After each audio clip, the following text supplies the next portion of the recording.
వెంకటేశ గోవింద, శ్రీనివాస గోవింద, శ్రీ వెంకటేశ గోవింద, భక్తవత్సల గోవింద, భాగవత ప్రియ గోవింద, గోవింద హరి గోవింద, గోకుల నందన గోవింద. శ్రీనివాస గోవింద, శ్రీ వెంకటేశ గోవింద, శ్రీనివాస గోవింద, శ్రీ వెంకటేశ గోవింద. నిత్య నిర్మల గోవింద, నీలమేఘ శ్యామ గోవింద, గోవింద హరి గోవింద, గోకుల నందన గోవింద.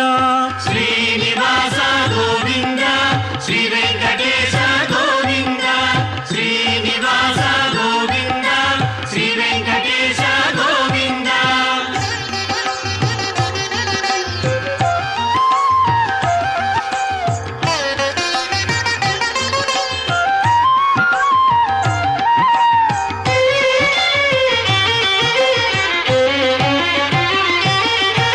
పురాణ పురుష గోవింద, పుండరీకాక్ష గోవింద, గోవింద హరి గోవింద, గోకుల నందన గోవింద.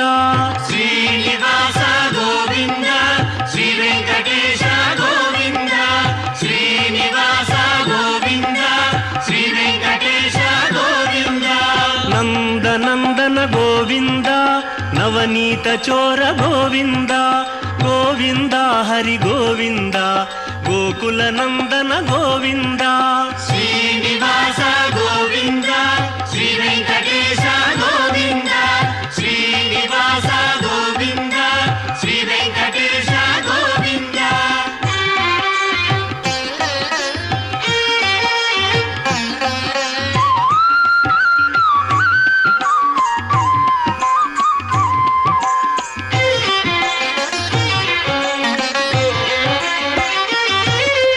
పశుపాలక శ్రీ గోవింద, పాప విమోచన గోవింద, గోవింద హరి గోవింద, గోకుల నందన గోవింద.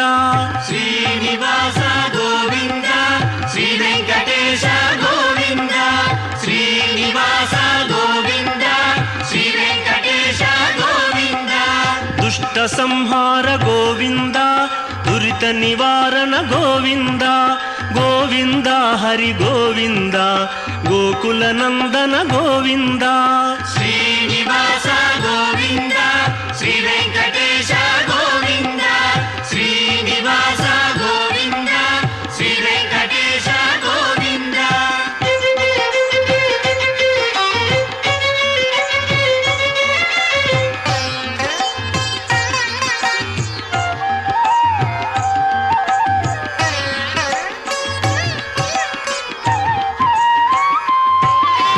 శిష్టపాలక గోవింద, కష్ట నివారణ గోవింద, గోవింద హరి గోవింద. ఓం శ్రీ గోవిందరాజాయ నమో నమః. ఆత్మానం రథినం విద్ధి శరీరం రథమేవతు, బుద్ధిం తు సారథిం విద్ధి మనః ప్రగ్రహమేవ చ. ఇంద్రియాణి హయాన్యాహుః విషయాంస్తేషు గోచరాన్, ఆత్మేంద్రియమనోయుక్తం భోక్తేత్యాహుర్మనీషిణః. కఠోపనిషత్తు భగవద్గీత శరీరాన్ని రథంగా, ఆత్మను రధికునిగా వర్ణించాయి. దీనిని బట్టి రథోత్సవం కేవలం ఒక ఉత్సవం కాదని, అది ఒక సంకేతార్థ ప్రతిపాదిక విశేషోత్సవ ఒక సందర్భమని తెలియజేస్తూ ఉన్నది. కనుక ప్రతి జీవి రథం, ప్రతి జీవి శరీరం కూడా ఒక రథం. రథం అనేది ఒక జడం, అలాగే శరీరం కూడా జడమే అని ఇందులో ఆంతర్యం. జడమైన శరీరంలో చేతన స్వరూపమైనటువంటి ప్రాణం ఉన్నది, అది ఏ వషత్కార స్వరూపం. వషట్కారం అనగా విశ్వం విష్ణుర్వషట్కారో భూత భవ్య భవత్ప్రభు అని విష్ణు సహస్రనామాలలో 3వ నామమైనటువంటి వషట్కారం. అంటే కదలికకు ప్రతీక అనగా యజ్ఞానికి ప్రతీక. అంటే మనకు ప్రతి కదలిక కంటికి చూపు, చెవికి వినికిడి, చర్మానికి స్పర్శ, ముక్కుకు వాసన, నాల్కకు రుచి, చేతులకు పట్టు, కాళ్ళకు గమనం అనేటటువంటి ఒక యజ్ఞ స్వరూపం ఏదైతే ఉన్నదో, అంటే కదలిక, ఫలితం, ఆ ఫలిత విశేష గమనాన్ని ఏదైతే సూచిస్తూ ఉన్నారో అది రథం యొక్క సూచిక. అంటే కదిలేటటువంటి ఒక ప్రయోగం కాబట్టి రథోత్సవానికి వషట్కార స్వరూపంగా కూడా మనం వర్ణించవచ్చు. అంతఃకరణాధిష్టాన చైతన్యం, మనస్సు, బుద్ధి, చిత్తం, అహంకారాలను కలిపి అంతఃకరణం అంటారు. కరణం అనగా పనిముట్టు. పనిముట్టు జడమైనది, పనిచేసేవాని ఇచ్ఛను అనుసరించి నడుచుకుంటూ ఉంటుంది పనిముట్టు. మరి రథోత్సవం కూడా అంతే. రథము అనేటటువంటిది ఇక్కడ కేవలం పనిముట్టు అనుకుంటే అందులో ఉన్నటువంటి వసిస్తూ ఉన్నటువంటి పరమాత్మ దివ్య చైతన్య స్వరూపుడు. మన శరీరాలన్నీ కూడా ఒక పనిముట్టులాగా భావించాలి. మన శరీరం కూడా ఒక పనిముట్టులాగా భావన చేస్తే ఈ పనిముట్టుతో పరమాత్మ, హృదయాన్ని అధిష్ఠించినటువంటి పరమాత్మ ఈ పనిముట్టుతో ఏ కార్యాన్ని నిర్వహించదలిచాడో ఆ కార్యాన్ని నిర్వహిస్తాడు అనేటటువంటి ఒక తీవ్రమైన ఎంపికకు మనం నిర్దిష్టంగా వచ్చి మనం ప్రవర్తిస్తూ ఉంటే చేసేటటువంటి ప్రతి కదలిక, పొందేటటువంటి ప్రతి అనుభవం, మన చేత జరగాల్సిన ప్రతి కార్యక్రమాలు యజ్ఞాలుగా మారి మన ఔన్నత్యాన్ని, మన మోక్ష స్థితిని జీవన్ముక్తి స్వరూపంగా భావన చేసేటట్లుగా స్వామి అనుగ్రహం ఉంటుందన్నమాట. అదిగో దివ్యమైనటువంటి ఆభరణాలను ధరించినటువంటి పరమాత్మ గోవిందరాజస్వాముల వారు తిరుపతి నడుబొడ్డులో దేదీప్యమానంగా వెలుగొందుతూ ఉన్నటువంటి రాజగోపురాన్ని కలిగినటువంటి ఒక విశాలమైనటువంటి ప్రాంగణంలో స్వామివారు వేంచేసి ఉన్నారు.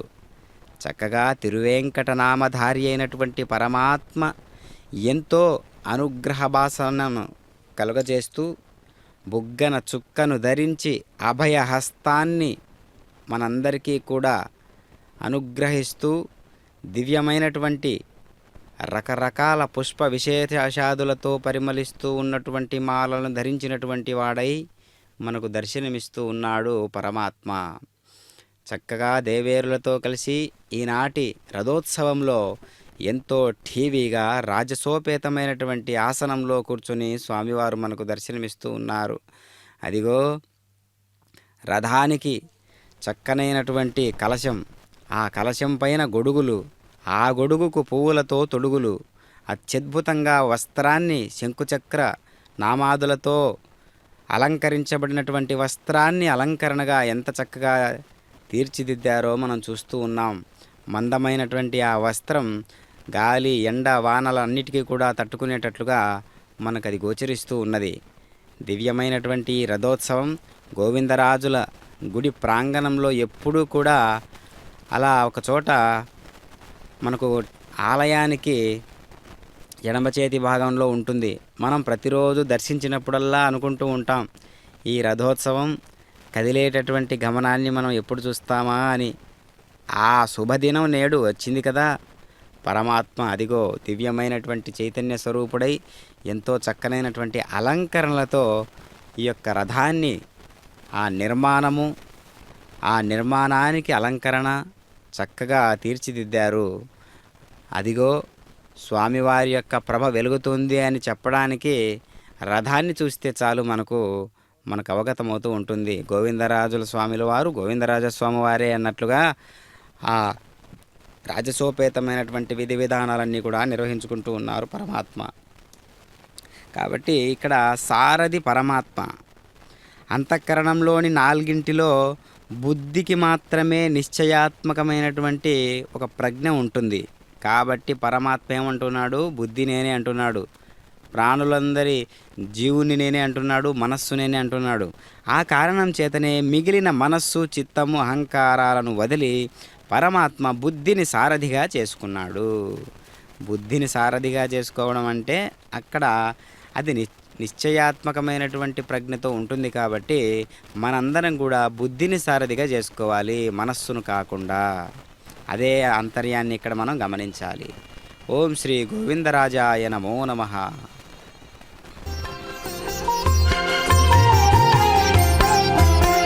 తిరుపతి పురములోన తిరముగా శయనించి కురిపించుము వరములను గోవిందరాజా గోవిందరాజా.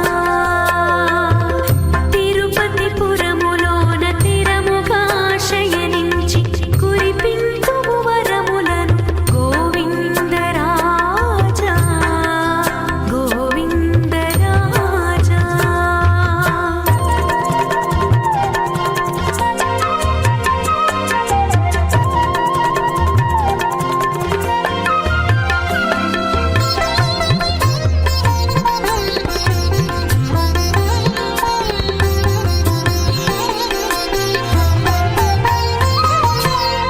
పడతు కలిరువురు పదముల సేవించగా నాభినున్న నళిన కవుడు నతులు నర్చగా.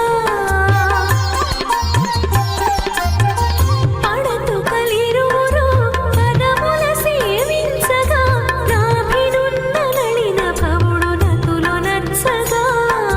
కుంచెము తల దిండు చేసి కరము శిరము క్రింద నుంచి కుంచెము తల దిండు చేసి కరము శిరము క్రింద నుంచి పవళించి ఉన్నావు ఫణికల్ప విరాజా ఫణికల్ప విరాజా. తిరుపతి పురములోన తిరముగా శయనించి కురిపింతుము వరములను గోవిందరాజా గోవిందరాజా.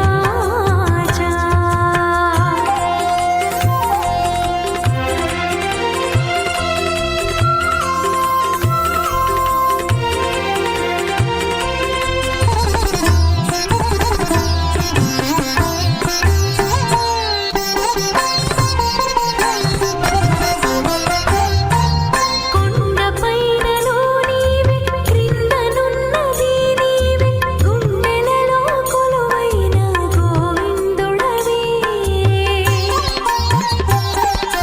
కొండపైనలో నీవే క్రిందనున్నది నీవే గుండెలలో కొలువైన గోవిందుడవే. రమణి గోదాదేవి రసమయ కృతులాలకించి రమణి గోదాదేవి రసమయ కృతులాలకించి పురగశయ్యపై ఒరిగిన నిరుపమ తేజ సురకల్ప పూజా. తిరుపతి పురములోన తిరముగా శయనించి కురిపింతుము వరములను గోవిందరాజా గోవిందరాజా. తిరుపతి పురములోన తిరముగా శయనించి కురిపింతుము వరములను గోవిందరాజా గోవిందరాజా.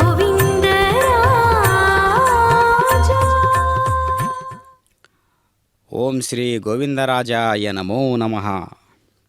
ద్వా సుపర్ణా సయుజా సఖాయా సమానం వృక్షం పరిశస్వజాతే తయోరన్యః పిప్పిలం స్వాద్యత్యన్ జనస్నన్ అన్యః అభిశాకసేతి. రథం రధికుణ్ణి చూడమంటుంది. రధికుడు పగ్గాల సాయంతో గుర్రాలను అదిలిస్తూ బాటల వెంబడి పరుగులు తీయించినట్లే ఇంద్రియ మనోయుక్తమైన ఆత్మ విషయాలకు భోక్తగా ఉంటుంది. అయితే ముండకోపనిషత్తు ప్రకారం ఆత్మకు కర్తృత్వ భోక్తృత్వాలు అంటవు, ఆత్మ కేవలం సాక్షిగా ఉంటుందని మనం ఇందాక గమనించాము. దేహేంద్రియ మనోబుద్ధులతో కల్పిత తాదాత్మ్య సంబంధం కలిగిన ఆత్మ భోక్త. దానికి సాక్షిగా ఉపహితమైన పరమాత్మకు కర్తృత్వం కానీ భోక్తృత్వం కానీ ఉండవు. స్థావర రూపుడై ఉపహితంగా ఉన్న శ్రీమద్ వెంకటేశ్వర పరబ్రహ్మం రథాదివాహన సేవలకు భోక్త కాదు. జంగమ స్వరూపమైన ఉత్సవమూర్తి మలయప్ప రథ గజ తురగాది వాహన సేవలకు భోక్తయ్యి ఆ సేవలలో పాల్గొన్న భక్తులకు కర్మఫలప్రదాయతయ్యి వెలుగొందుతూ ఉంటాడు స్వామి. కాబట్టి మనకి ఇక్కడ కనిపిస్తున్నటువంటి భక్తాదులందరూ కూడా ఎంతో ఉత్సాహవంతులై, రథోత్సవము అంటే అది ఉత్సాహానికి సంకేతం. ఎందుకు అంటే ఆ కనిపిస్తూ ఉన్నటువంటి అశ్వాలు కూడా ఎప్పుడు స్వామివారి సేవ కోసమై సిద్ధంగా ఉన్నటువంటివై మనకు గోచరిస్తూ ఉన్నాయి. చూసారా, ఎంతో చక్కగా యద్భావం తద్భవతి అన్నట్లుగా మనలో ఆ భావన ఎంత స్థాయిలో ఉంటుందో అది మనం అవుతామన్నమాట. ఏదైనా మనం గమనించినట్లయితే మనస్సు నిండా ఏదైతే సంకల్పించుకుంటామో, మనస్సులో దృఢ నిశ్చయంగా ఏదైతే అనుకుంటూ ఉంటామో, ఆ దృఢ నిశ్చయానికి సంకేతంగా మన భావనలన్నీ ఉన్నాయి అంటే అది మనకు తెలియకుండానే అది బయట జరుగుతూ ఉంటుందన్నమాట. కాబట్టి మనస్సులో ఏది నిశ్చయాత్మకమైనటువంటి బుద్ధితో చేసేటటువంటి పనులు ఏవైతే ఉన్నాయో అవి సఫలీకృతం అవుతూ ఉంటాయి. కాబట్టి శ్రీరామచంద్రుని ఏమంటారు? నిశ్చయాత్మక బుద్ధి కలిగినటువంటి వాడు శ్రీరామచంద్రుడు. అనేక రకాల గుణాలు ఉన్నప్పటికీ సద్గుణాలు ధర్మజ్ఞశ్చ కృతజ్ఞశ్చ సత్యవాక్యో దృఢవ్రతః చారిత్రేణ చ కోయుక్తః సర్వభూతేషు కోహితః, ఇలా స్వామివారి గుణాలు అనేకం ఉన్నప్పటికీ కూడా స్వామివారికి ఏ గుణానికి ఆ గుణమే ప్రత్యేకంగా ఉంటుంది. అన్నింటికంటే గొప్ప గుణం ఏంటి అంటే కార్యాల పట్ల దృఢ నిశ్చయం కలిగి ఉండడం. ఏదైనా ఒక నిర్ణయం తీసుకుంటే అది ఎలా ఉంటుందంటే రామచంద్రుల వారు అది సూర్యచంద్రులు గతులు తప్పిన, బ్రహ్మ వాక్కు గతించిన, తర్వాత సముద్రం ఎండిపోయిన, తర్వాత దిక్కులన్నీ ఏకభావంతో ప్రవర్తించిన, ఇలా ప్రకృతి వైపరీత్యాలన్నీ కూడా జరిగిన రామచంద్రుని యొక్క వాక్కు తప్పదు. ఎందుకంటే రామచంద్రుడు అంతటి దృఢ నిశ్చయంతో నిర్ణయాన్ని తీసుకుంటాడనమాట. ఒక్కసారి ఆ నిర్ణయం తీసుకున్న తర్వాత ఇంకా రెండోసారి మళ్ళీ దాని గురించి ఆలోచించక్కర్లేదు. అలా ఉంటుంది రామచంద్రుని యొక్క నిర్ణయం. కాబట్టి రథం మీద కూర్చున్నటువంటి గోవింద రాజస్వాముల వారు గోవిందరాముడై మనకు దర్శనమిస్తూ చక్కగా ఈ సందేశాన్ని ఇస్తూ ఉన్నాడు. అవిగో కదులుతున్నాయి. అవి మామూలు రథచక్రాలు కాదు, కాలచక్రాలు. మన గతిని మార్చేటటువంటి కాలచక్రాలే రథచక్రాలుగా గోచరిస్తూ దివ్యమైనటువంటి ఈ రథోత్సవాన మనకు గోచరిస్తూ ఉన్నటువంటి భక్త సందడి, భక్తోత్సాహం అంతా దర్శిస్తూ ఉంటే మనం ఎంత అదృష్టవంతులమో కదా. శ్రీ వెంకటేశ్వర భక్తి ప్రసార మాధ్యమం ద్వారా ఈ దివ్యమైనటువంటి రథోత్సవం యొక్క వైభవోపేతమైనటువంటి స్వామివారి ప్రభ మనం కల్లారా చూస్తూ ఉండేటటువంటి అవకాశం కలిగించారు తిరుమల తిరుపతి దేవస్థానముల వారు. ప్రపంచంలో ఏ దేశంలో ఉన్నటువంటి వారైనా ఈ యొక్క దివ్యమైనటువంటి శ్రీ వెంకటేశ్వర భక్తి ప్రసార మాధ్యమం ద్వారా స్వామివారి యొక్క అనేక రకాలైనటువంటి లీలలు, ఇలాంటి ఉత్సవాలన్నీ కూడా దర్శించగలుగుతూ ఉన్నాం. అదిగో దివ్యాభరణ భూషితుడైనటువంటి పరమాత్మ రకరకాల పుష్ప విశేషాదులతో పరిమళిస్తూ ఉన్నటువంటి పెద్ద మాలలను ధరించినటువంటి వాడై దేవేరులతో కలిసి అదిగో ఒకవైపు ఆడవారందరూ స్త్రీ శక్తి, మరొక వైపు మగవారందరూ పురుషులందరూ కూడా రథాన్ని లాగేటటువంటి విధానాన్ని మనం గమనిస్తూ ఉన్నాం. చక్కగా రథంలో మేము కూడా పాల్గొంటాము, మేము కూడా ఒక చెయ్యి వేస్తాము, మేమందరం కూడా స్వామివారి అనుగ్రహ భాసనానికి దాసులమవుతాము అనేటటువంటి భావనతో రథోత్సవానికి అందరూ కూడా వారి వారి పాత్రను పోషించాలని, కనీసం ఒక్కసారైనా ఆ పగ్గాలను పెద్ద పెద్ద తాళ్లతో కట్టినటువంటి ఆ పగ్గాలను లాగుతూ ఉన్నటువంటి విధానాన్ని మనం గమనిస్తూ ఉన్నాం. ఓం శ్రీ గోవిందరాజాయ నమో నమః.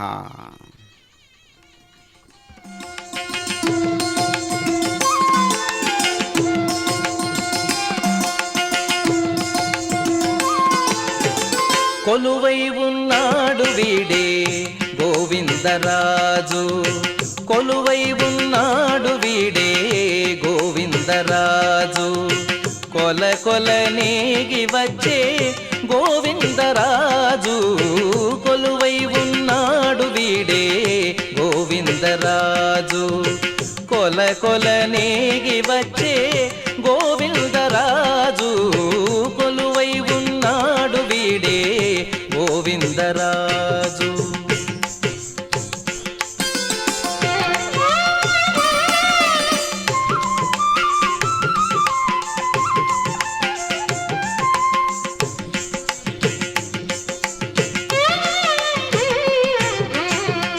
గొడుగుల నీడల గోవిందరాజు గుడిగొన్న పడగేల గోవిందరాజు. గొడుగుల నీడల గోవిందరాజు గుడిగొన్న పడగేల గోవిందరాజు. కుడి ఎడమ కాంతల గోవిందరాజు కుడి ఎడమ కాంతల గోవిందరాజు. పొడిసాగే పౌజుల గోవిందరాజు పొడిసాగే పౌజుల గోవిందరాజు కొలువై ఉన్నాడు వీడే గోవిందరాజు. కొల కొల నేగి వచ్చే గోవిందరాజు కొలువై ఉన్నాడు వీడే గోవిందరాజు.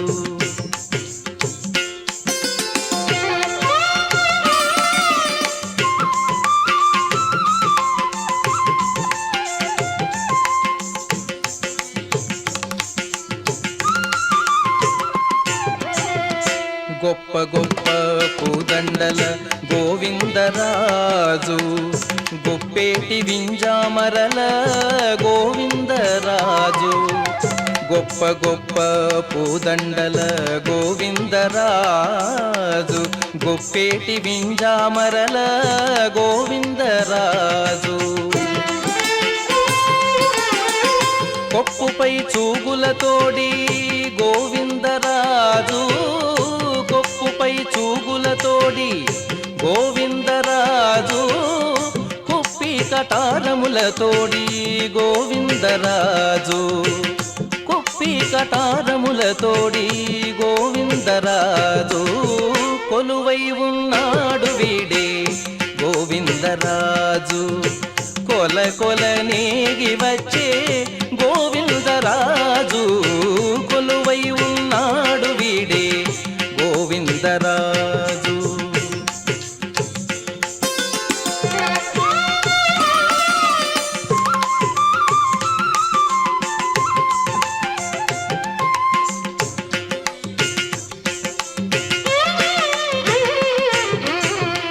గొరబు సింగారాల గోవిందరాజు కురులు దూవించుకొని గోవిందరాజు. గొరబు సింగారాల గోవిందరాజు కురులు దూవించుకొని గోవిందరాజు. తిరుపతిలోనను తిరమై శ్రీ వెంకటాద్రి తిరుపతిలోనను తిరమై శ్రీ వెంకటాద్రి కురిసి వరములెల్ల గోవిందరాజు కురిసి వరములెల్ల గోవిందరాజు కొలువై ఉన్నాడు వీడే గోవిందరాజు. కొల కొల నేగి వచ్చే గోవిందరాజు కొలువై ఉన్నాడు వీడే గోవిందరాజు. కొల కొల నేగి వచ్చే గోవిందరాజు కొలువై ఉన్నాడు వీడే గోవిందరాజు. ఓం శ్రీ గోవిందరాజాయ నమో నమః. గుర్రాల గట్టని తేరు కొంక కెందైనా భారీ విర్రవీగుచూ దీసిని వేడుకతో జీవుడు అని అన్నమాచార్యుల వారు 32,000 సంకీర్తనలు రచించినటువంటి అన్నమాచార్యుల వారు చెబుతూ ఉన్నారు.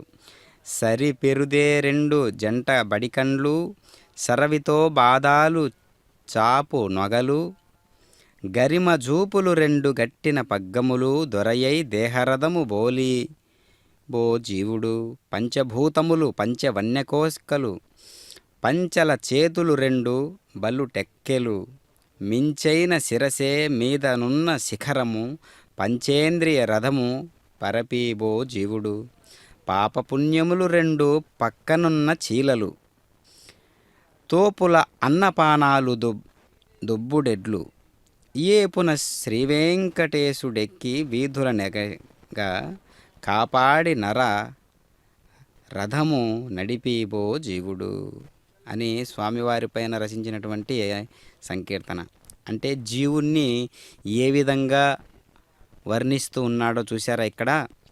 అదిగో అనేక రకాలుగా ఉన్నటువంటి జీవులు, అదిగో బండి చీలలు అంటే ఇక్కడ చక్కగా వర్ణిస్తూ ఉన్నారు.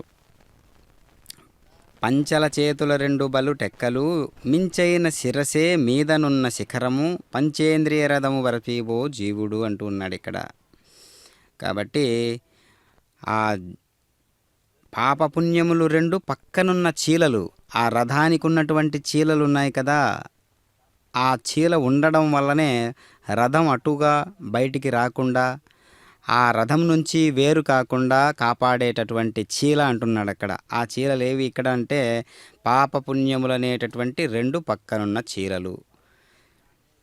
అదిగో భక్తాదులందరూ కూడా ఉత్సాహవంతులై చిన్న పెద్ద అనేటటువంటి తారతమ్యం లేకుండా, ఆడ మగ అనేటటువంటి తారతమ్యం లేకుండా మొత్తం అందరూ కూడా జీవుడు అనేటటువంటి వాడు అందరికీ సమానమే కదా అనేటటువంటి భావనతో రథోత్సవాన్ని మనం వీక్షిస్తూ ఉన్నాం.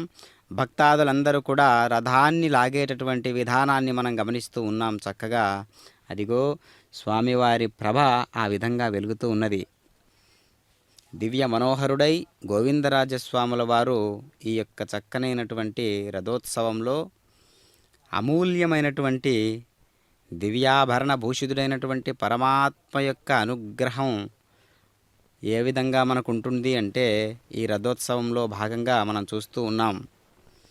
చక్కగా దివ్యమైనటువంటి ఈ యొక్క శుభ సమయంలో వాతావరణం కూడా చక్కగా సహకరిస్తూ ఉన్నది.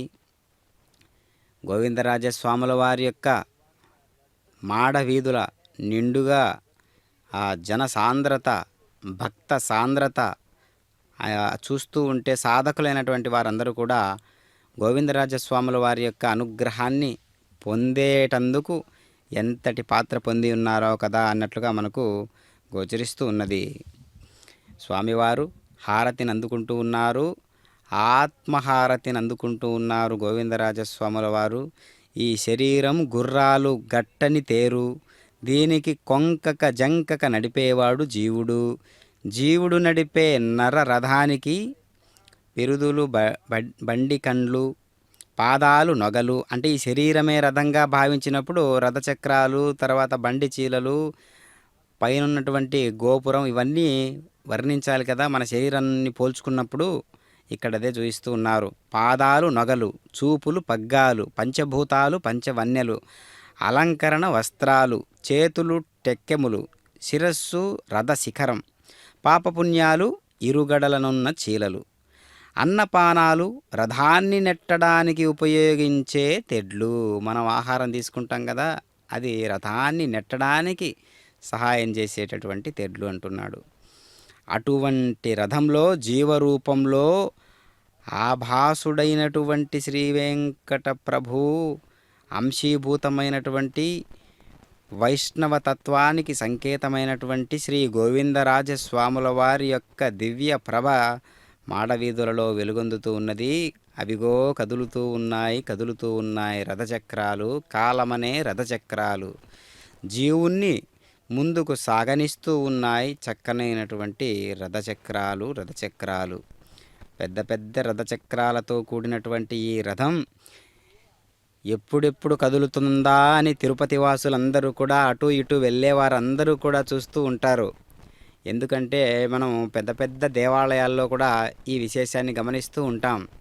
చక్కగా ఎంతో ఆకర్షణీయంగా రాజగోపురం ఏ విధంగా అయితే ఆకర్షణీయంగా ఉంటుందో అలాంటి ఆకర్షణతో ఉంటుంది. రథానికంటూ ప్రత్యేకమైనటువంటి ఒక స్థావరం ఏర్పాటు చేయడం. అలా జరిగినప్పుడు ఏమవుతుంది అంటే మనం ఆ ఆలయానికి వెళ్ళేటప్పుడు బయటికి వచ్చిన తర్వాత ఈ రథాన్ని కూడా విశేషంగా మనం దర్శిస్తాం. చక్కగా ఈ రథం యొక్క యజ్ఞ కార్యక్రమం ఈ విధంగా బ్రహ్మోత్సవాలలో ఎప్పుడైతే కదులుతూ ఉంటుందో, కదిలేటప్పుడు దానికి చక్కగా అలంకరణ చేసి దివ్యాభరణ భూషితుడైనటువంటి పరమాత్మను ఏ విధంగా అలంకరణ చేస్తారో, మరి అలాంటి పరమాత్మ నెలకొని ఉండేటటువంటి, పరమాత్మ అధిష్ఠించేటటువంటి, పరమాత్మ అలంకరించబడేటటువంటి యొక్క రథం ఏ విధంగా ఉంటుంది, ఆ విధంగా మనం దర్శిస్తూ ఉన్నాం రథాన్ని. కాబట్టి ఘనమైనటువంటి ఈ రథం ఎన్నో రకాలుగా మనకు దర్శనమిస్తూ ఉంది. దేవదేవుడెక్కినదే దివ్యరథము, మా వంటి వారికెల్ల మనోరథము అనే కీర్తనలో పైడి రథము, దేవేంద్ర రథము, పుష్పరథము, విష్ణురథము, కళ్యాణరథము అనే విశేషణాలతో రావణ సంహార, నరకాసుర సంహార, రుక్మిణీ కళ్యాణాది పౌరాణిక ఘటనలలోని రథాలను వర్ణిస్తూ ఉన్నాడు. కనుక ఈ రథాలన్నీ కూడా ప్రత్యేకం. పైడి రథమని ఒకటి, దేవేంద్ర రథమని మరొకటి, పుష్పరథమని మరొకటి, విష్ణు రథమని, కళ్యాణ రథమని ఈ రథాలకు అనేక రకాలైనటువంటి పేర్లు గలవు. కాబట్టి ఈ పేర్లు గల ఈ రథాలన్నీ కూడా గమనంతో కలిసి ఉంటాయి. రథాన్ని లాగడం ఎంత నైపుణ్యమో, రథాన్ని లాగడానికి భక్తాదులందరూ ఉన్నారు. కానీ రథాన్ని ఎటువైపుగా పోనించాలి, ఆ యొక్క వంపు సొంపులతో ఉన్నటువంటి రోడ్డులో ఏ విధంగా ఆ మార్గాన్ని తప్పిస్తూ, ఆ గతులను స్థితులను తప్పిస్తూ నైపుణ్యంగా చక్రాల క్రిందు భాగంలో ఒక చెక్క భాగాన్ని, ఒక అలంకరించబడినటువంటి చెక్క భాగాన్ని తయారు చేసి ఆ రథం యొక్క గమనాన్ని కాస్త అటు ఇటుగా సరైనటువంటి మార్గనిర్దేశకం చేసేటటువంటి పరిజ్ఞానం ఉంటుంది. అది చాలా కష్టమైనటువంటి అంశం. అదిగో అంత పెద్ద చక్రాలను సైతం, అంత పెద్ద రథాన్ని సైతం మార్గాన్ని సరైన మార్గంగా మలచడానికి వీలుగా లాగడం అందరూ లాగుతారనుకుందాం. కానీ చక్కగా కొన్ని చెక్క పీసులు తీసుకొని ఆ రథాన్ని చక్కనైనటువంటి మార్గంలో నడిపించేటట్లుగా చూసేటటువంటి ఒక పరిజ్ఞానం ఉన్నదే, ఒక విజ్ఞానం ఉన్నదే, ఒక నైపుణ్యం ఉన్నదే, అది కనిపించదు. చక్కనైనటువంటి ఒక ఆ కష్టతరమైనటువంటి అంశాన్ని కూడా మనం ఇక్కడ గమనిస్తూ ఉన్నాం. భక్తాదులందరూ కూడా రథాన్ని లాగేటటువంటి వారు తన శక్తి వంచన లేకుండా చక్కగా భక్తి విశ్వాసాలతో ఈ దివ్యమైనటువంటి రథోత్సవంలో పాల్గొంటున్నారు. చక్కగా గజరాజులను చూశారా? గోవిందరాజుల యొక్క ప్రభంతా కూడా గజరాజుల్లో ఉత్సాహ రూపంలో కనిపిస్తూ ఉన్నది. అదిగో రథానికి అలంకరించబడినటువంటి శిఖరం, రథం మొత్తం కూడా చక్కగా కనకాంబరాలతో, చెండుబంతి పువ్వులతో, బంతి పూలతో చక్కగా అలంకరించారు. చక్కగా మావిడాకులతో, దివ్యమైనటువంటి పుష్పాలతో అలంకరించబడినటువంటి రథాన్ని మనం గమనిస్తూ ఉన్నాం. భక్తాదులందరూ కూడా ఎంతో ఉత్సాహవంతులై రథాన్ని లాగుతూ చక్కగా ఆ గమన నిర్దేశాన్ని చేసేటటువంటి వారు, లాగేటటువంటి వారు, పైనటువంటి అర్చక స్వాముల వారు, రథానికి నలువైపులా ఉన్నటువంటి శరభము అనేటటువంటి ఒక జీవి. శరభము అంటే సింహాన్ని పోలినటువంటి జంతువు. సింహాన్ని పోలినటువంటి జంతువు అంటే అదిగో దర్శిస్తున్నాం. పెద్ద పెద్ద కోరలు, పెద్ద పెద్ద పంజా, నఖములు అనగా గోర్లు, దంష్ట్రలు అనగా ఆ యొక్క దివ్యమైనటువంటి కోరలు. ఇవన్నీ చూస్తే అది శరభము అనేటటువంటి ఒక వాహనం, శరభము అనేటటువంటి ఒక జీవి. శరభము అంటే ఏంటి అంటే సింహాకృతిలో కలిగినటువంటి ఒక మేలి రకమైనటువంటి భయంకర సద్రూపమైనటువంటి ఒక జీవి శరభం అంటారు. మనం దర్శించవచ్చు పెద్ద పెద్ద గోపురాల్లో, రథాల్లో ఎక్కడైనా సరే ఈ యొక్క వాహనం ఉండకుండా ఉండదు. కావాలంటే మనం ఏ దేవాలయంలో అయినా దర్శించవచ్చు. శరభము అనేటటువంటి 2 చేతులు పంజాలతో, 2 చేతులు నఖములు చూయిస్తూ, దంష్ట్రలు అనగా కోరలను చూయిస్తూ, 2 కాళ్ళు పైకెత్తి 2 కాళ్ళు కింద ఉంచి ప్రత్యేక ఆకర్షణీయంగా ఉండేటటువంటి జంతువే శరభం. అలాంటి శరభం రథం నిండుగా 4 దిక్కుల్లోనూ ఉంటుంది, గోపురాలన్నిటిలోనూ ఉంటుంది. చక్కగా ఆ యొక్క దివ్యమైనటువంటి శరభమును కూడా మనం ఈరోజు దర్శిస్తూ ఉన్నాం. పరమాత్మ చక్కగా ఈనాటి దయా విశేషాన్ని చూయిస్తూ కరుణకు ప్రతిరూపమైనటువంటి గోవిందరాజస్వాముల వారి యొక్క అనుగ్రహం మనందరికీ ఉండేటట్లుగా స్వామివారి యొక్క ఆ ముఖార విందంలోనే మనకు గోచరిస్తూ ఉన్నది దయ కలిగినటువంటి స్వరూపం స్వామివారు అని. అదిగో శ్రీ గోవిందరాజస్వాముల వారి బ్రహ్మోత్సవాలలో రథోత్సవం అనేటటువంటి అంశాన్ని మనం గమనిస్తూ ఉన్నాం. చక్కగా ఆలయంలో ఉండేటటువంటి వ్యవహారాలను నిర్వహించేటటువంటి వారు, అలాగే ఆలయానికి సంబంధించినటువంటి ప్రతి కార్యాన్ని నిర్వహించేటటువంటి వారు, ఒకరేమిటి ఒకరెక్కువ ఒకరు తక్కువ అనేటటువంటి భావనే లేకుండా ఇక్కడ అందరూ స్వామివారి యొక్క భక్తులుగా మనకు గోచరిస్తూ ఈనాటి రథోత్సవాన్ని ఈ విధంగా మనం దర్శిస్తూ ఉన్నాం.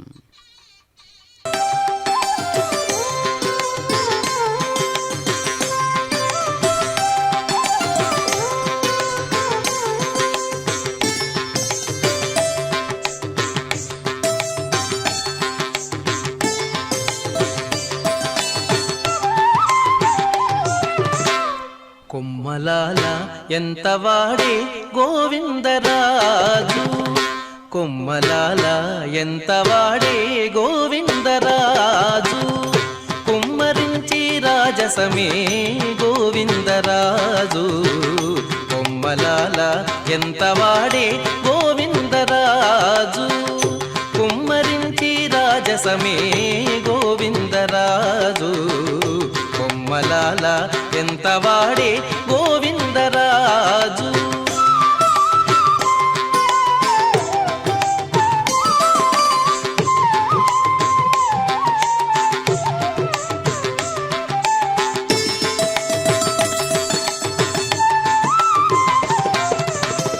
ఉలిపచ్చి నవ్వులతో ఒత్తిగిలి పవ్వళించి కొలువు సేయించుకుని గోవిందరాజు, ఉలిపచ్చి నవ్వులతో ఒత్తిగిలి పవ్వళించి కొలువు సేయించుకుని గోవిందరాజు.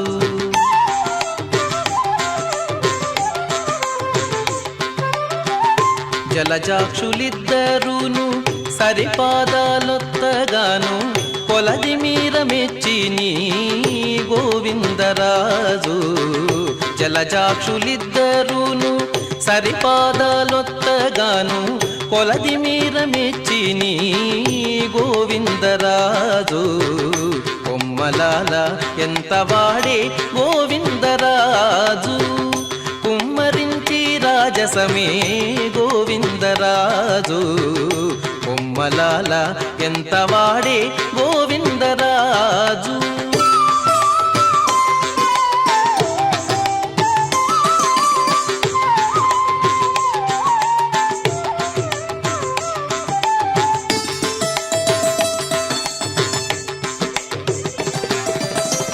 అదే నాభికమలాన అజుని పుట్టించి తాను కొదలేక ఉన్నవాడు గోవిందరాజు, అదే నాభికమలాన అజుని పుట్టించి తాను కొదలేక ఉన్నవాడు గోవిందరాజు.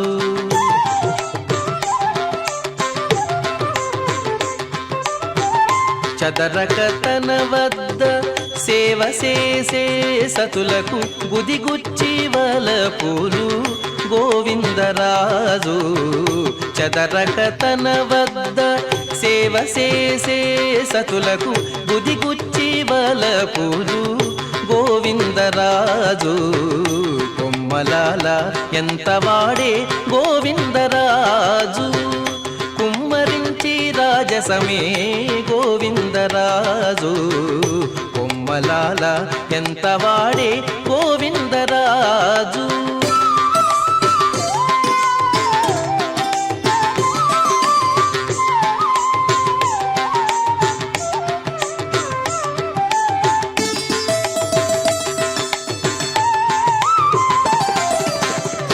ఒప్పుగా వామకరము ఒకి చాచి పల్లకేల ఒప్పుకడు నెత్తినాడు గోవిందరాజు, ఒప్పుగా వామకరము ఒకి చాచి పల్లకేల ఒప్పుగడు నెత్తినాడు గోవిందరాజు.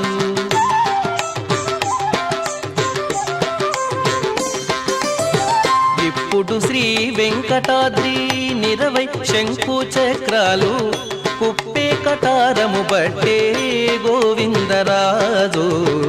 ఇప్పుడు శ్రీ వెంకటాద్రి నిరవై శంకు చక్రాలు కుప్పే కటారము బట్టే గోవిందరాజు. కొమ్మలాల ఎంత వాడే గోవిందరాజు, కుమ్మరించి రాజసమే గోవిందరాజు. కొమ్మలాల ఎంత వాడే గోవిందరాజు. కొమ్మలాల ఎంతవాడే గోవిందరాజు. గోవిందరాజస్వాముల వారిపైన రచించినటువంటి సంకీర్తనలో భాగంగా ఎంతో ప్రాచుర్యాన్ని పొందినటువంటి సంకీర్తన ఇందాక మనం విన్నాం. చక్కగా గోవిందరాజస్వాముల వారికి ధీటుగా గజరాజుల యొక్క గమనం, తిరునామాలను ధరించినటువంటి ఆ జీవులే కదా ధన్యం చేసుకున్నవి. ఇక సామాన్యమైనటువంటి అసామాన్యమైనటువంటి జీవులందరూ కూడా ఒకే చోట చేరి పరమాత్మ యొక్క వైభవాన్ని, ఆ ప్రభ ఈ విధంగా వెలుగుతూ ఉన్నది అనేటటువంటి ఒక కారణాన్ని మనకు చూపిస్తూ ఉన్నారు. అంతేకాదా అందరినీ ఒక చోటికి రప్పించేటటువంటిదే ఉత్సవం అన్నమాట. మరి ఉత్సవానికి అంత శక్తి సామర్థ్యాలు ఉన్నాయి. కాబట్టే దేశ విదేశాల్లో ఉన్నప్పటికీ, పొరుగు రాష్ట్రాల్లో ఉన్నప్పటికీ, ఇతరత్ర ఉద్యోగరీత్యా ఎక్కడెక్కడికో వెళ్ళినప్పటికీ మన ఊర్లో జరుగుతూ ఉన్నటువంటి ఉత్సవం అందరినీ ఒక చోటికి రప్పిస్తుంది. అదిగో గోవిందరాజస్వాముల వారి యొక్క గోపుర శిఖరాన్ని మనం దర్శించినట్లయితే చక్కగా ఆలయ శిఖరానికి బంగారు కలశాలు, మనందరం కూడా కింది వరుస నుంచి గమనించినట్లయితే ఆలయాన్ని, గోపురాన్ని అమృతగణాలు, దేవగణాలు, ఋషిగణాలు, సాధకులు, మరుత్తులు లాంటి వాటందరినీ కూడా దాటుకొని ఆలయ శిఖరం మీద ఉండేటటువంటి దగద్ధగాయమానంగా మెరుస్తూ ఉన్నటువంటి కలశాలు ఏ విధంగా ఉన్నాయో ఆ విధంగా మనం కింది స్థాయిలోనే ఆగిపోకుండా బంగారు కలశాల యొక్క ప్రభ ఏ విధంగా ఉంటుందో ఆ స్థితికి సహస్రార చక్రానికి చేరుకునేటటువంటి మార్గాన్ని గమనించాలి అనేటటువంటి ఆంతర్యం ఆలయ వ్యవస్థలోనే దాచి ఉంచారు శిల్పులు. కాబట్టి మహాశిల్పుల యొక్క ప్రభయే ప్రతి ఒక్క ఆలయం యొక్క వైభవం. కాబట్టి శిల్పాచార్యులందరినీ కూడా భారతదేశంలో సనాతన ధర్మం ఒకటి ఉన్నది అంటే అది శిల్పాచార్యుల యొక్క వైభవం, శిల్పాచార్యుల యొక్క చాతుర్యమే అని మనకు కనిపిస్తూ ఉన్నది. అదిగో శరభాకృతి ఎంత గంభీరంగా కనిపిస్తున్నదో చూశారు కదా. అలా నాలుగు వైపులా కూడా శరభాకృతి కలిగినటువంటి ఒక దివ్యమైనటువంటి రథమే ఈ యొక్క దివ్యమైనటువంటి గోవిందరాజస్వాముల వారిని చక్కగా వాహనంగా కూడా దివ్యత్వాన్ని ప్రకాశింపజేస్తూ ఉన్నటువంటిదై మనకు గోచరిస్తూ ఉన్నది ఈ యొక్క రథం. కాబట్టి దేవోత్తముని తిరుతేరు, దేవతలు కొలువగా తిరుతేరు, అప్పుడైన హరి యొక్కే నదియో తేరు, ఇప్పుడు తిరువీధుల నేగి తేరు, ఇదివో వీధి వీధుల నీతని తేరు, ఎదుటనున్నది శ్రీ గోవిందరాజస్వాముల వారు. అందుకనే చక్కనైనటువంటి ఈ యొక్క దివ్యమైనటువంటి రథాన్ని లాగేటటువంటి ఒక మాధ్యమం మనలో ఉన్నటువంటి ఆంతరంగిక శక్తి. ఆ శక్తియే జీవుడు. ఆ జీవుని సంకేతంగా నడుస్తూ ఉన్నటువంటి ప్రతిదీ కూడా పరమాత్మయే. కాబట్టి ఈ విధమైనటువంటి రథాన్ని మనం దర్శిస్తూ ఉన్నాం. 8వ రోజు రథోత్సవం జరుగుతూ ఉన్నది కదా. సర్వాంగ సుందరంగా రంగురంగుల వస్త్రాలతో, పుష్పాలతో అలంకరించబడిన బృహద్దారు రథంపై దేవేరులతో ఉత్సవ మూర్తిగా స్వామివారు వెలుగొందుతూ ఉన్నారు.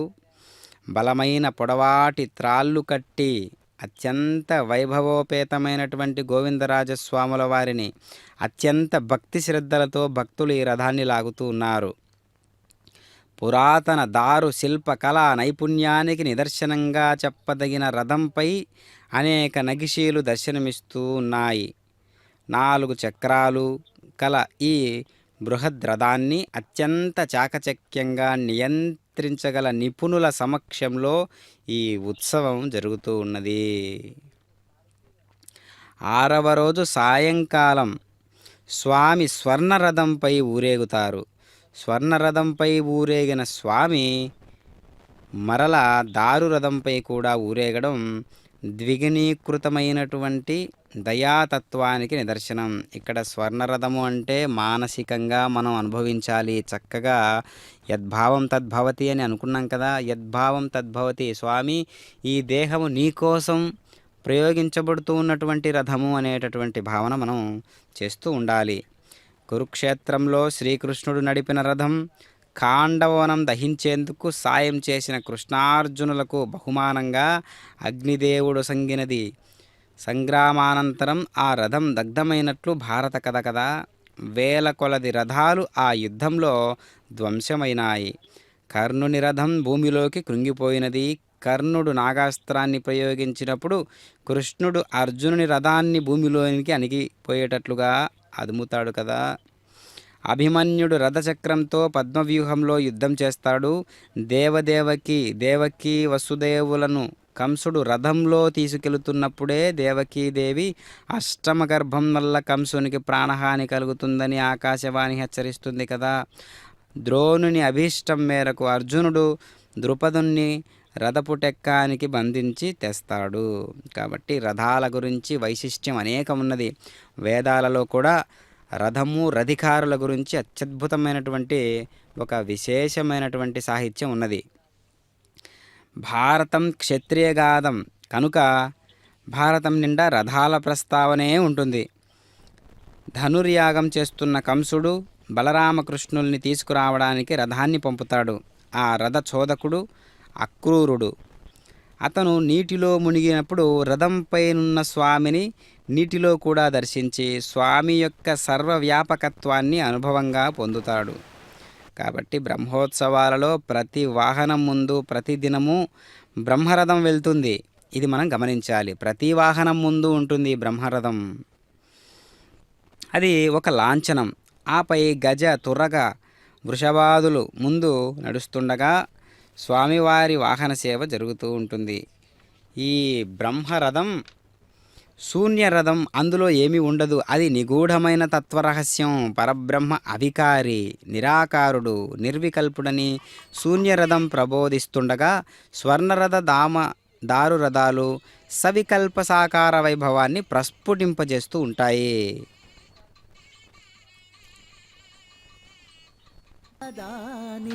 గోవిందరాజు వీధుల నెల్లదానే గోవిందరాజు ఆదిగుని శేష చల్లినదే గోవిందరాజు. వీధుల నెల్లదానే గోవిందరాజు ఆదిగుని శేష చల్లినదే గోవిందరాజు. వీధుల నెల్లదానే గోవిందరాజు గోవిందరాజు.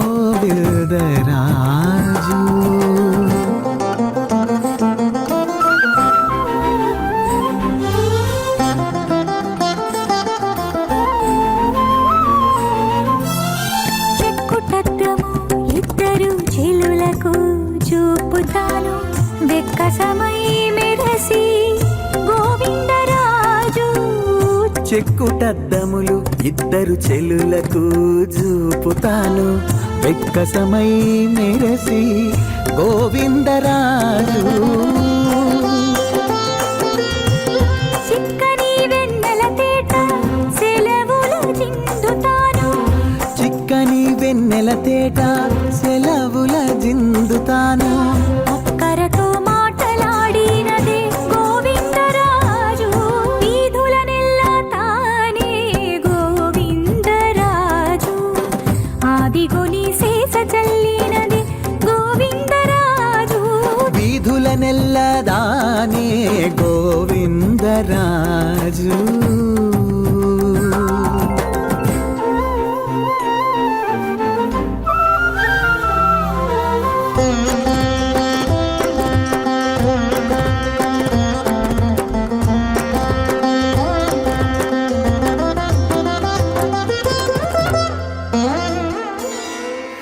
కదిసి చనుమొనల కాయమొరసుకుంటాను వెదచల్లి వలపు గోవిందరాజు.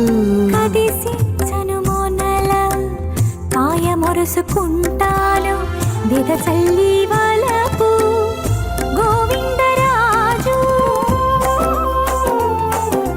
వదనాంబుజము మోగి వాసనలు చూపుతాను వదనాంబుజము మోవి వాసనలు చూపుతాను.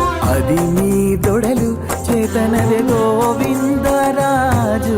వీధుల నెల్లదానే గోవిందరాజు. ఆదిగుని శేష చల్లినదే గోవిందరాజు. వీధుల నెల్లతానే గోవిందరాజు.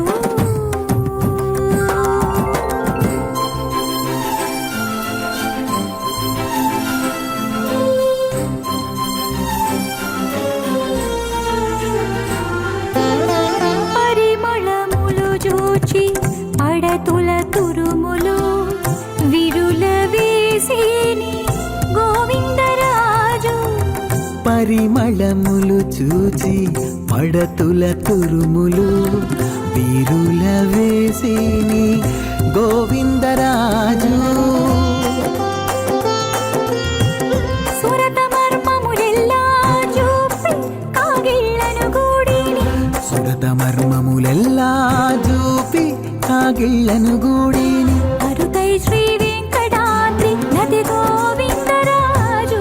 వీధుల నెల్లతానే గోవిందరాజు. ఆదిగొని శేష చల్లినది గోవిందరాజు. వీధుల నెల్లదానే గోవిందరాజు.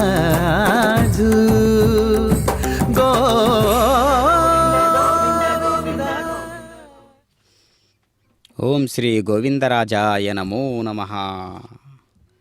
సాక్షాత్కరించినటువంటి పరమాత్మ మనందరికీ కూడా దర్శనమిస్తూ దివ్యమైనటువంటి అలంకరణతో పొదగబడినటువంటి రథాన్ని మనం గమనిస్తూ శంఖచక్ర నామాలతో స్వామివారు ఏ విధంగా ఆ ప్రభ వెలుగుతూ ఉన్నదో మనం గమనిస్తూ ఉన్నాం. నవరత్న కాంతులతో వెలుగుతూ ఉన్నటువంటి దివ్యాభరణ భూషితుడైనటువంటి పరమాత్మ అభయహస్తంతో మనకు దర్శనమివ్వడమే గాక తన దయార్ద్ర హృదయాన్ని చాటుతూ ఉన్నాడు. ఈ విధంగా పెద్ద పెద్ద చక్రాలతో కూడినటువంటి రథాన్ని నడుపుతూ ఉన్నటువంటి వైనాన్ని చూస్తూ ఉంటే దివ్యమైనటువంటి ఈ దేహరథాన్ని అధిష్ఠించినటువంటి గోవిందరాజస్వాముల వారు ఈనాటి ఈ అదృష్టాన్ని మనందరికీ కూడా కలిగించడమే కాక మనలో ఒదిగినటువంటి పొదగబడినటువంటి పరమాత్మగా గోచరిస్తూ ఈ యొక్క దివ్యత్వాన్ని ప్రకటిస్తూ ఉన్నాడు తనంత తానుగా. కాబట్టి ఈ రథాన్ని మనం చక్కగా ఆస్వాదించేటటువంటి ప్రక్రియను మనం తీసుకోవాలి. రథోత్సవం కేవలం ఒక ఉత్సవం మాత్రమే కాదు, భక్త జనుల హృదయాలలో తాత్విక బీజాలను విత్తే ఒక యజ్ఞ కార్యక్రమమే రథోత్సవం. కాబట్టి 8వ రోజైనటువంటి ఈరోజు బ్రహ్మోత్సవాలలో భాగంగా ఈ దివ్య రథాన్ని మనం దర్శిస్తూ ఉన్నాం. బ్రహ్మోత్సవాలు అంటే బ్రహ్మగారి చేత నిర్వహిస్తూ ఉన్నటువంటి ఉత్సవాలని మాత్రమే కాదు, గొప్ప ఉత్సవాలు అని అర్థం. గొప్పతనానికి ప్రతీకగా వాడేటటువంటి శబ్దం ఏదైతే ఉన్నదో దానిని బ్రహ్మతో పోలుస్తారన్నమాట. అంటే పెద్దది, జ్యేష్ఠమైనది, శ్రేష్టమైనది, ఉన్నతమైనది అనేటటువంటి శబ్దాలతో ప్రయోగించేటప్పుడు బ్రహ్మోత్సవము తలమానికమైనటువంటి అంశాన్ని బ్రహ్మ అనేటటువంటి శబ్దంతో పోల్చేటటువంటి ప్రక్రియే ఈ ప్రక్రియ. అమ్మవార్లు చక్కగా ఈనాటి బ్రహ్మోత్సవాలలో రథోత్సవాన్ని అధిష్ఠించినటువంటి ఇరుదేవేరులతో కూడినటువంటి స్వామివారు ఎంతో రంజకత్వమైనటువంటి హృదయ భావంతో మెరుస్తూ ఉన్నటువంటి విధానాన్ని మనం గమనిస్తూ ఉన్నాం. ఇరుదేవేరులు కూడా చక్కగా రకరకాలైనటువంటి వజ్ర వైఢూర్య గోమేదిక కెంపు వంటి రత్నాలతో పొదగబడినటువంటి బంగారు కిరీటాలను ధరించినటువంటి వారై, ఆభరణాలను ధరించినటువంటి వారే మనకు దర్శనమిస్తూ ఉన్నారు. అదిగో గజరాజులు, పక్కనున్నటువంటి గజరాజులను ఆలనా పాలనా చూసుకుంటూ ఉన్నటువంటి సేవకులు సైతం ఎంతటి అదృష్టవంతులో కదా. ఎందుకు అంటే అంతటి గజరాజులనే వశం చేసుకున్నటువంటి సాధన, చేతిలో ఉన్న అంకుశం ఏ విధంగా ఉన్నాయో మన మనస్సు కూడా అంకుశం లాంటిదిగా మార్చుకోవాలి అనేటటువంటి సంకేతాన్ని గజరాజులను జాగ్రత్తగా చూసుకునేటటువంటి ఆ యొక్క సేవకులను కూడా మనం దర్శించాలి. అందులో ఆంతర్యాన్ని మనం గమనించాలి, ఆ కష్టాన్ని మనం గమనించాలి. ఎందుకంటే గజరాజులను ఆలనా పాలనా చూసుకోవడం అంటే అంత సామాన్యమైన విషయం కాదు. చంటి బిడ్డలను మనం ఏ విధంగా చూసుకుంటామో, అందులోనే ఎంత కష్టాన్ని అనుభూతి చెందుతామో, ఇక్కడ కూడా అంతటి గజరాజులను చూసేటటువంటి ప్రక్రియ తిరుమల తిరుపతి దేవస్థానముల వారు ఇది లోటుగా ఉన్నది, ఇది తక్కువగా ఉన్నది అనేటటువంటి భావన ఎక్కడ ఏమాత్రం కలిగించకుండా అన్ని రకాలుగా కూడా ఏర్పాట్లను చూసుకోవడం అంటే సామాన్యమైనటువంటి విషయం కాదు. కార్యనిర్వహణాధికారులు చక్కగా చైర్మన్ స్థానంలో ఉన్నటువంటి వారు, చక్కగా సేవకులు, పాలకులు, అధికారులు అందరూ కూడా కలిస్తేనే ఈ యొక్క బ్రహ్మోత్సవాలు నిర్విఘ్నంగా సాగుతాయి, కొనసాగుతాయి, చక్కగా దిగ్విజయంగా కొనసాగుతాయని చెప్పుటలో ఎలాంటి సందేహం లేదు. కాబట్టి అందరి పాత్ర ఉండాలి. ఒక ఉత్సవం జరగాలంటే, ఒక చిన్న కార్యం జరగాలంటేనే అనేక మంది సహకారం ఉండాలి. అలాంటిది బ్రహ్మోత్సవాలు అనేటటువంటి మహత్తరమైనటువంటి కార్యక్రమాలు జరగాలంటే అనేక మంది యొక్క సహకారం ఉంటేనే నిర్విఘ్నంగా సాగుతుంది. ఆ విషయాన్ని మనం ఈ జరుగుతున్నటువంటి ఈ ప్రక్రియలోనే మనం గమనించాలి. కాబట్టి బ్రహ్మరథం అనేటటువంటి ఒక దివ్యానుభూతి మన మనస్సులో కూడినటువంటిదై మనం ఈ రథాన్ని లాగేటటువంటి ప్రక్రియ ఎంత చక్కగా ఉన్నదో ఆ చక్కగా నిర్వహిస్తూ ఉన్నటువంటి వైనాన్ని కూడా మనం గమనించాలి. ఈ విశ్వమంతా కూడా రథాల ఊరేగింపే. భూచరాదులు జలచర రథాలు, కేచర రథాలు, మనోగోచర రథాలు, పాతాళలోక రథాలు, అంతరిక్షంలో సాగే రథాలు. ఓహో, ఈ విశ్వం మొత్తం కూడా ఒక రథయాత్రనే. ఈ విశ్వమే ఒక రథం. కానీ ఎక్కడికి వెళ్తూ ఉన్నది అని అంటే విశ్వమంతా కూడా ఒక వేదికగా భావన చేస్తే, విశ్వమంతా కూడా ఒక రథంగా భావన చేస్తే ఆ రథంలో మళ్ళీ చిన్న చిన్న రథాలు. ఇదేంటి విచిత్రంగా ఉన్నదని భావన చేస్తే ఒక్కసారి పుష్పక విమానంలో రావణాసురుని శయన మందిరం అనేది ఒకటి ఉన్నది కదా, ఆ తీరున ఇక్కడ అన్వయం చేసుకోవాలి. అంటే రథంలో రథం అని అర్థం. రథంలో గదులు, రథంలో మళ్ళీ శయన మందిరాలు. అందుకనే మనం రామాయణంలో పుష్పక విమానం కూడా ఒక రథంగా పోలుస్తూ ఉన్నారు కదా. విశేషమైన 5 రథాల్లో పుష్పక విమానం కూడా ఒక రథం. అది ఎట్లా ఉంటుంది? నేలను తాకక నిలచియుండున్నది, రావణ భవన మధ్యంబుననున్నది, వాయుపథమున ప్రతిష్ఠితమైనది, మనమునదలచిన రీతి పోగలది, దివి నుండి భువికి దిగిన స్వర్గమది, సూర్యచంద్రులను ధిక్కరించున్నది అన్నట్లుగా ఆ రథం విఖ్యాతి పొందినది.